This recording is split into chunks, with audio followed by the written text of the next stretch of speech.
Salut les amis, c'est Fred, bienvenue dans cette nouvelle vidéo. Aujourd'hui, vous l'aurez sûrement constaté, je commence la vidéo sur l'accueil de la chaîne YouTube. C'est assez visible ici, nous sommes pas vraiment nombreux sur la chaîne, ça serait vraiment super génial si tu pouvais t'abonner à la chaîne afin de soutenir, parce que je fais régulièrement des vidéos en modélisation. Je suis sûr qu'au moins l'une de mes vidéos te plaira. Ok, je te dis juste après l'intro afin de réaliser Stitch.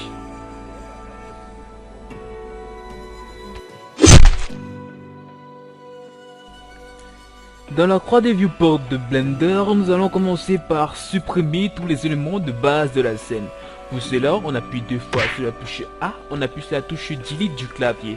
Par la suite, on appuie sur la touche 1 pour se placer en vue de face. On fait Shift A pour importer dans les mèches une UV Sphere. Niveau paramètres de la UV Sphere, on va mettre le nombre de segments à 16. Puis on va valider en appuyant sur la touche Ancré.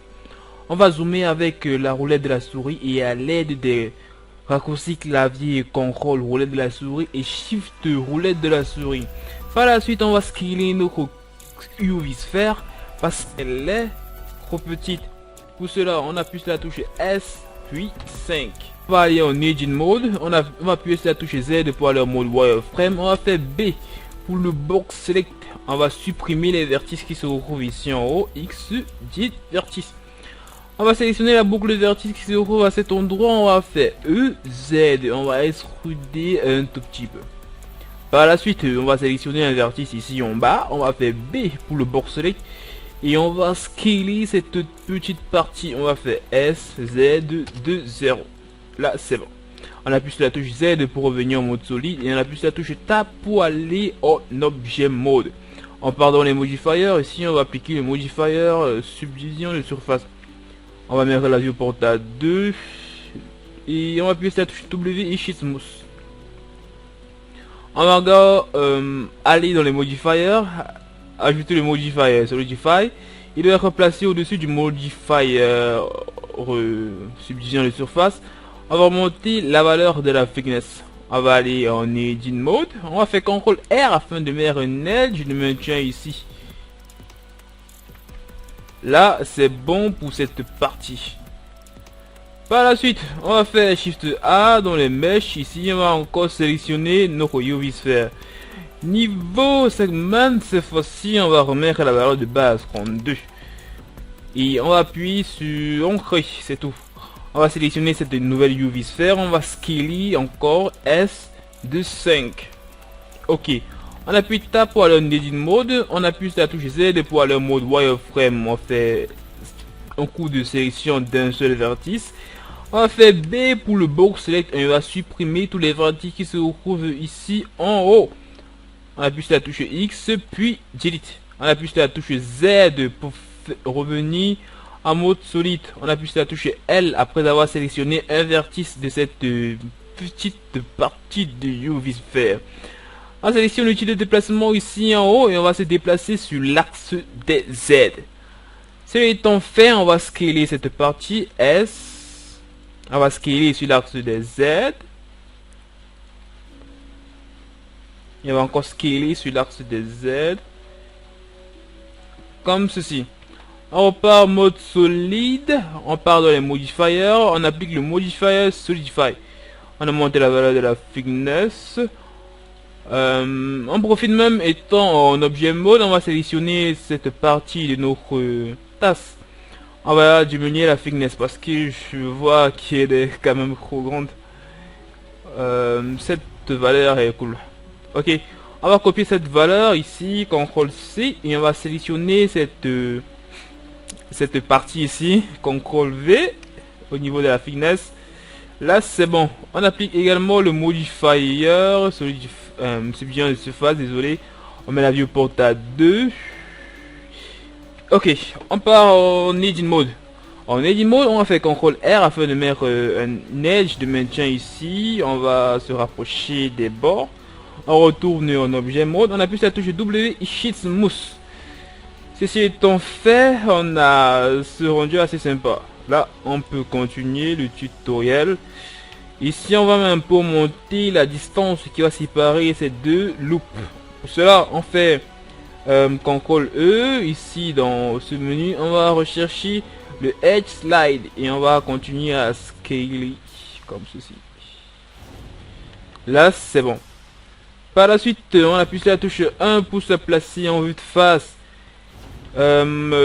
Étant en vue de face, on va faire Shift A. Dans les curves, on va sélectionner une path. Ici, on va rechercher notre path. Notre path là. On va faire G.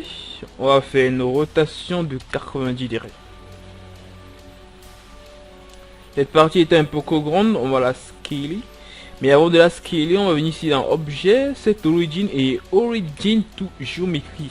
Avant de scaler tout cela. Ok, c'est cool. On appuie sur la touche 1 pour aller en vue de face. On appuie sur la touche Tab pour aller en Edit Mode. On va déplacer cette partie là. On retourne d'abord en Objet Mode, on sélectionne les deux. On fait Slash. On sélectionne notre curve, on part en Edit Mode. Et on va donner une forme à cette curve. Comme ceci. Comme une tasse.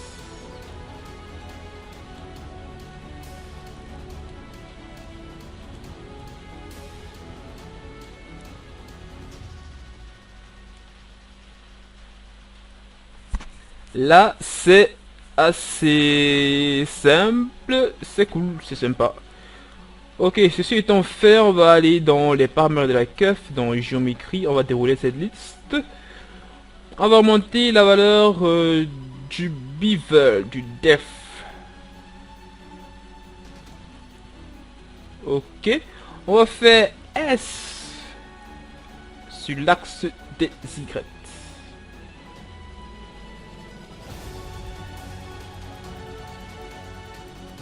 Ok. On va aller dans les objets ici. Donc on veille tout. Et on va convertir cette curve en mesh. On part en Edit Mode. On fait Z pour aller en mode wireframe. On fait Alt clic droit afin de sélectionner cette boucle de vertice. Et on va roter ici et on va scaler. On va faire de même en haut. Alt clic droit. On va faire R. Et on va un peu scaler. Z. Ceci étant fait, on va aussi appliquer le modifier subdivision de surface à cette poignée. Pour cela, on part dans les modifiers ici et on ajoute le modifier subdivision de surface. On va mettre la viewport à croix et on va smoother le tout. W Sheet Smooth. Ok. Ceci étant fait, on appuie de nouveau sur la touche slash pour faire revenir notre objet qui avait été caché. On va sélectionner cette partie en maintenant la touche Shift et enfoncer. On va appuyer sur la touche 1 pour se placer en vue de face. On va faire une rotation sur l'axe des X de 180 degrés. Cette partie, on va la scaler. On va également la déplacer sur l'axe des X. J'espère qu'elle ne se voit pas ici. On va faire déplacement sur l'axe des X. Ok, ici on va faire également un déplacement 7.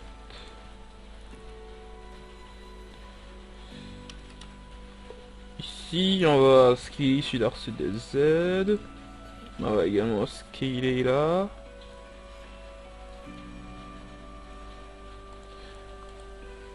Ok, c'est cool.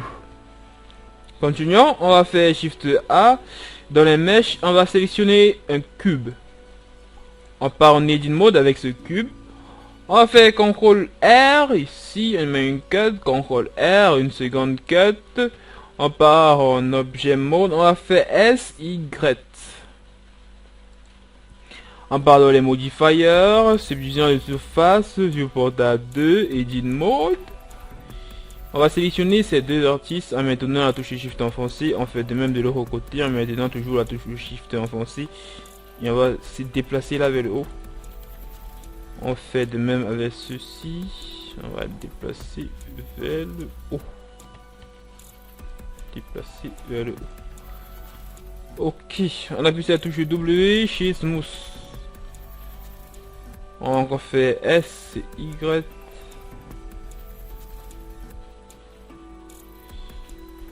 S, X. On appuie sur la touche croix. On va déplacer ces dents. Là. Ici. Ouais. On va faire une rotation sur l'axe des Z.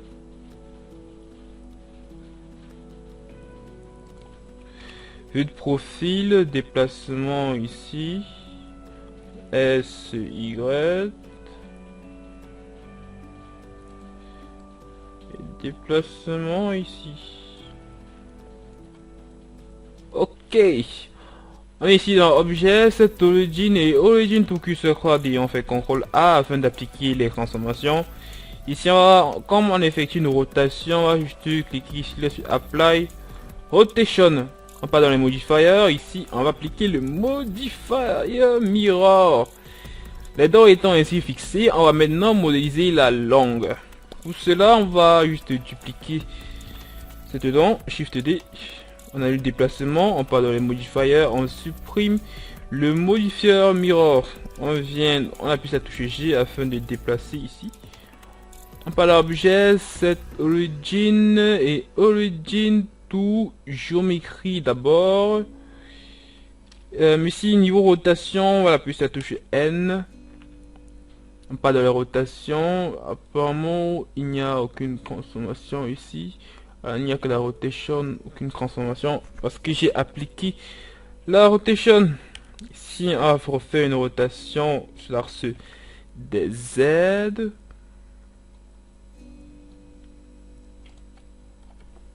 Vue de profil.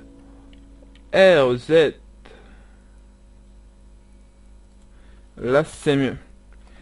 Ok, on part en edit mode. On fait Alt clic droit pour sélectionner tous ces vertices ou bien on appuie d'abord L même pour tout sélectionner ces vertices. On se place en vue de face. On va tout scaler ces bonhommes. Ceci étant fait, on fait CTRL R. Ici, on va mettre une requête.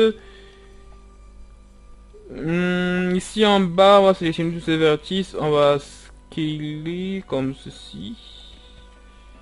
CTRL Z d'abord, on va plutôt faire ci afin de sélectionner tous ces vertices. On va scaler, on va déplacer là, on va encore scaler. Activer le mode proportional editing. On va scaler comme ça. On va faire Alt clic droit, vue de profil, on va faire déplacement sur l'axe des Y.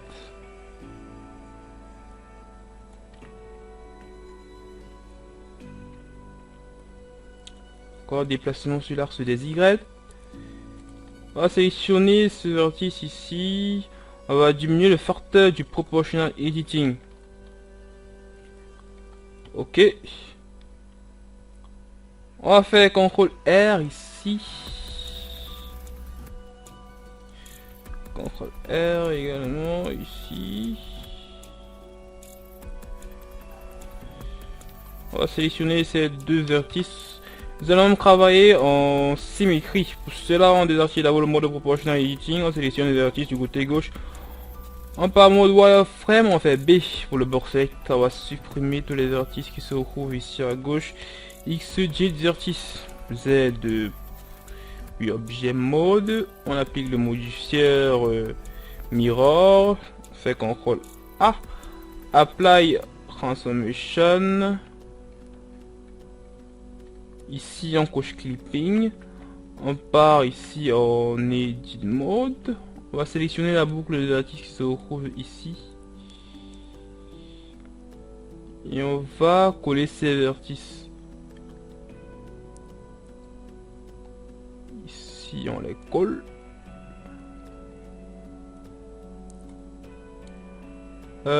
Ici on va cocher cette option afin de voir le maillage de la partie symétrisée. Ici on va reculer ces vertices comme ceci. On va également les reculer là. Ceci vont être poussés vers le bas. Continue également ici.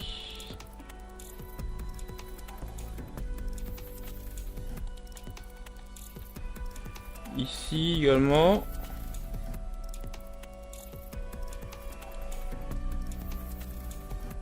Ici.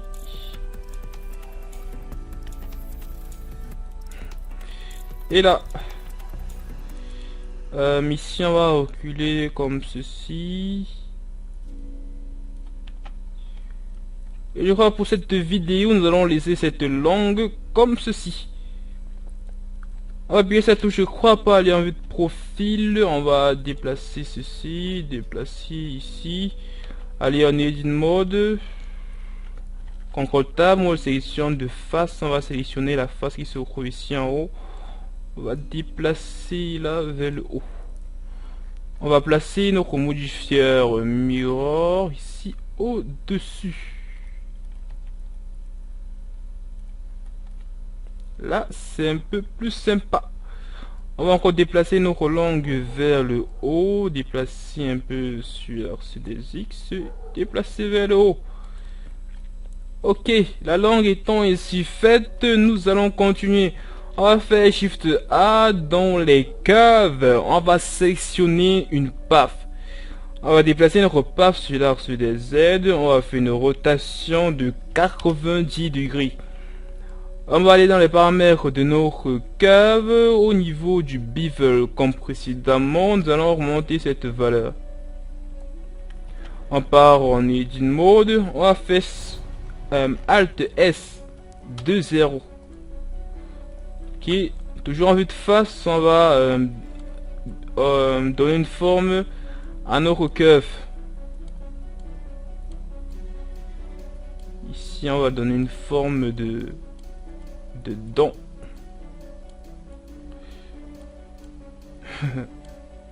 De dents, mais ce sera pas vraiment une dent pour nos personnages. Ok, on revient en objet mode, on fait CTRL A, Apply All Transformation, et ici on va aller dans les modifieurs et on va appliquer le modifieur Mirror. La modélisation de notre personnage étant ainsi terminée, nous allons à présent faire un dépliage des UV parce que nous allons appliquer une texture à notre personnage. On fait CTRL Tab, mode sélection de vertice. Ici on va sélectionner cette boucle vertice, CTRL E. Dans ce menu on va sélectionner Maxime. Ok. Par la suite, on va également sélectionner ces vertices jusqu'à cet endroit, CTRL E, puis Maxime. On fait de même derrière, ici, on va sélectionner ces vertices, on va faire CTRL Tab pour aller en sélection d'Edge. Ici, on va sélectionner là, ici, CTRL E, puis Maxime. On va appuyer deux fois sur la touche A, U, et on frappe. Ok. On appuie maintenant sur la touche slash afin de faire revenir cette partie. On appuie sur la touche Tab pour revenir en mode solide. Maintenant on peut aller dans le shading. Cool.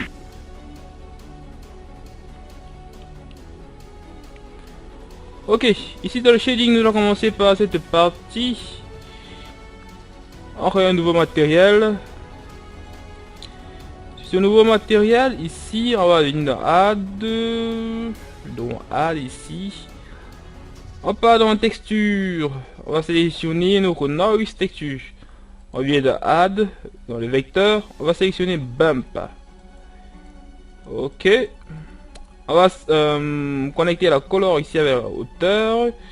La normale avec l'entrée normale du principal BSDF. Au niveau de la distorsion, nous allons mettre la valeur 5. Au niveau du range, nous allons mettre la valeur 0.2. De même, au niveau de la distance, nous allons mettre la valeur 0.2.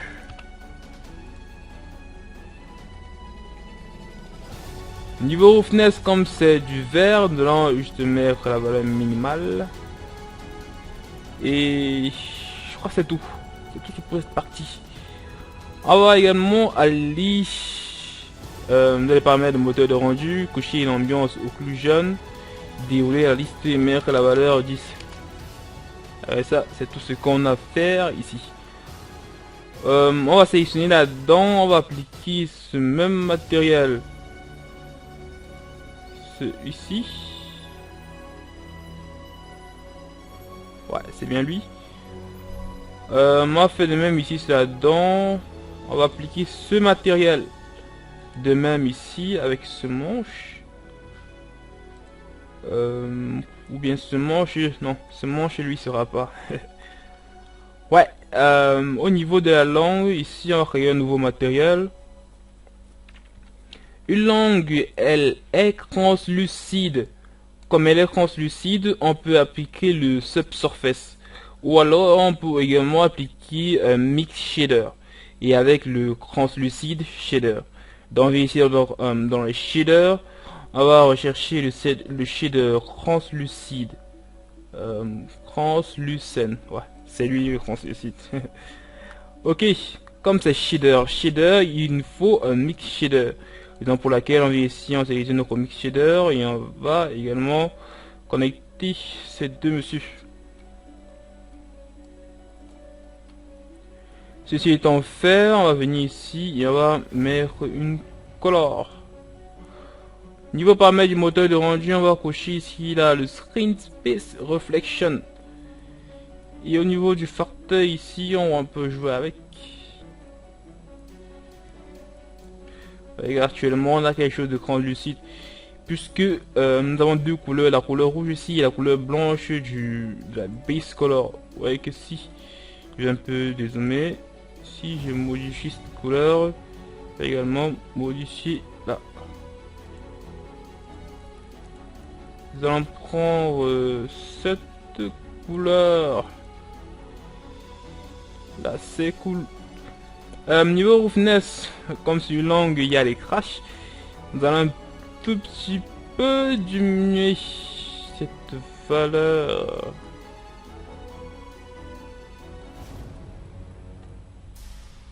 On va un peu diminuer le fauteuil ici.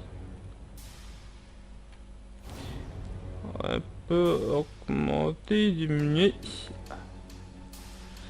Là c'est cool. On va resélectionner ce matériel. On va faire B pour le box select. On fait CTRL C. On fait CTRL V. On va connecter la sortie du bump. Ça fait CTRL Z. Il y a du fait mauvaise manipulation. On va connecter la sortie de la normale ici avec l'entrée normale du principal BZF.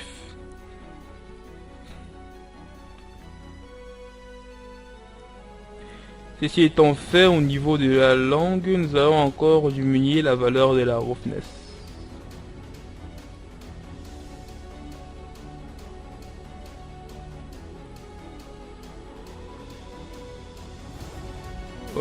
Ok, on va s'intéresser ici. Nouveau matériel exact de texture, image de texture. Connecter la color ici avec la base color. Ça met une couleur noire parce que ça cherche une texture qui n'existe pas encore. On met là input texture coordinate et ensuite A de vector, et ici on va sélectionner le vecteur mapping. Cool, on va se connecter ici la sortie UV avec l'entrée vecteur et la sortie vector avec l'entrée vector de l'image texture. Bon, maintenant on peut aller sur le bureau et sélectionner notre image texture. Où se cache cette image? Ok, là voici. Ceci étant fait, on part dans le UV editing. On va appuyer encore sur la touche U et on fait L. Ici, L. On va faire G. On va faire une rotation. On va scaler. On va encore faire une rotation ici. On va faire J. Comme ceci. Ici on peut faire Shift Z pour avoir du temps réel et on voit que notre image texture a bien été appliquée sur notre objet. Ici on va juste bien positionner. Et là c'est cool. On revient ici dans les shading et on voit un peu à quoi ça ressemble. Et c'est notre petit Stitch. Ici on va faire G. On va maintenir la touche Shift enfoncé pour avoir un déplacement avec précision. On va déplacer cela vers le haut. Ici, on revient pour voir notre petit Stitch. Il essaie un peu de rire comme le petit Stitch, comme dans le dessin animé. Bon, mais ça ne donne pas. On va ici au niveau de la roughness, on va diminuer la valeur de la roughness. Puisque n'oubliez pas, de base, c'est une tasse. Et une tasse doit réfléchir de la lumière.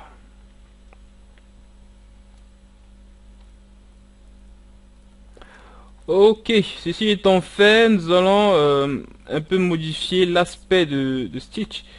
On va venir ici dans Add, dans les colors, on va prendre une mix RGB. On va connecter ici. On va connecter ici s'il veut bien. Tu dois te connecter ici. Et par la suite, on va importer dans les colors. Non, dans les inputs, désolé. Notre Fresnel. Et ensuite, de le convecteur, on va prendre notre colorant.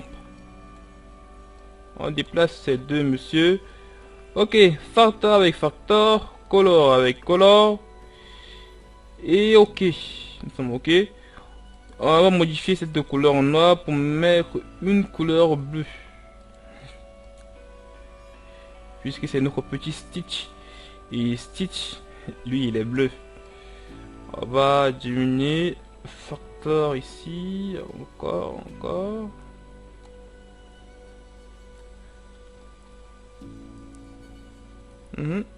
Là, c'est plutôt cool. On va un petit essayer le overlay.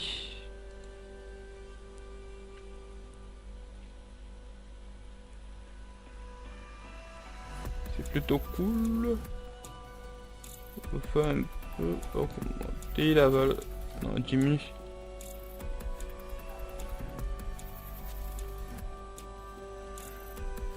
Okay.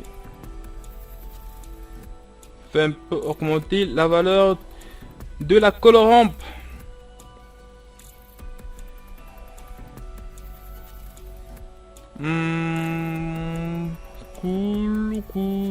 Cool. Au niveau de la manche, nous allons soit mettre une couleur bleue, soit mettre ou laisser la couleur blanche. Nous allons laisser la couleur blanche pour ne pas que le tuto dure trop longtemps. Mais la couleur blanche, c'est cette couleur. C'est bon, maintenant nous pouvons passer au rendu. Ok, on revient dans le layout. De les layouts, on va faire Shift R et on va importer une plane. On va faire une rotation sur l'axe des X de 90 degrés de notre plane. On va scaler, on va déplacer sur l'axe des Y, on va encore scaler. On appuie sur la touche 0. Et elle se passe parce qu'on a supprimé dès le départ notre caméra. Pour importer notre caméra, on se passe en vue de face, on fait Shift A. Et on vient ici dans la caméra. On appuie sur la touche N, on vient dans View, Lock Camera to View. On appuie de nouveau sur la touche 0 et on fait un coup de la roulette de la souris pour dézoomer. On recadre bien notre personnage Stitch, on appuie sur la touche N, on délock et on zoom. On appuie sur la touche N, on lock de nouveau. On va faire Shift A dans le light, on va sélectionner notre point. Déplace là, On va faire JY. Niveau paramètre de notre point, on va remonter le radius. Niveau world, comme d'habitude, on va un peu remonter ici. On va mettre une couleur bleue. On va également augmenter le power de notre light. On va d'abord mettre une valeur 500. On va déplacer ici, déplacer ici. Et on lance un peu le rendu afin de voir à quoi ça ressemble. Stitch, Stitch. Ok, on va monter encore cette valeur. On va mettre 800. Ok, on va mettre 1000 cette fois-ci. 1, 2, 3, 0. Ok. On va un peu modifier cette couleur.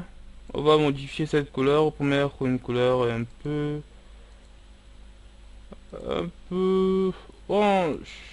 On lance un peu le rendu. Si. On va faire Shift D de cette lumière. On va se rapprocher de la langue ici. On va mettre une couleur blanche. On monte là. On fait petit rendu en temps réel. Et enfin, on va faire Shift A. Toujours dans les lights. On va prendre une aria. On va la déplacer ici. On va la roter comme ceci. Vue de profil. On va la mettre là. On va augmenter la valeur du size. Vue de dessus. R. Déplacer ici. R. Là, on va également monter cette valeur. On va mettre la valeur 500. On va même plutôt la placer de l'autre côté. Désolé. Vue dessus. Ok. 0. Ici. Niveau shadow, on va décocher ça. On va cliquer ici. On va sélectionner notre area. Au niveau de la puissance de notre area, nous allons mettre la valeur 1000. Et nous allons encore regarder à quoi ressemble le rendu. Ok. On appuie sur la touche 0. On va un peu reculer notre plane derrière. Aussi, on va également reculer notre area là. On va faire une rotation sur l'axe de Z. Ici. On va encore un peu regarder le rendu.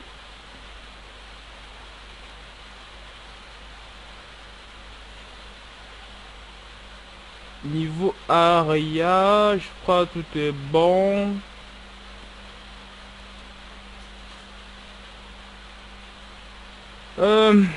C'est tout pour cette vidéo les amis. Merci de m'avoir suivi et surtout n'oubliez pas de lâcher un gros pouce bleu si vous avez aimé la vidéo, de la partager à vos amis et de la commenter parce que ça fait toujours plaisir. Sur ce, je vous dis à la prochaine pour un nouveau tutoriel.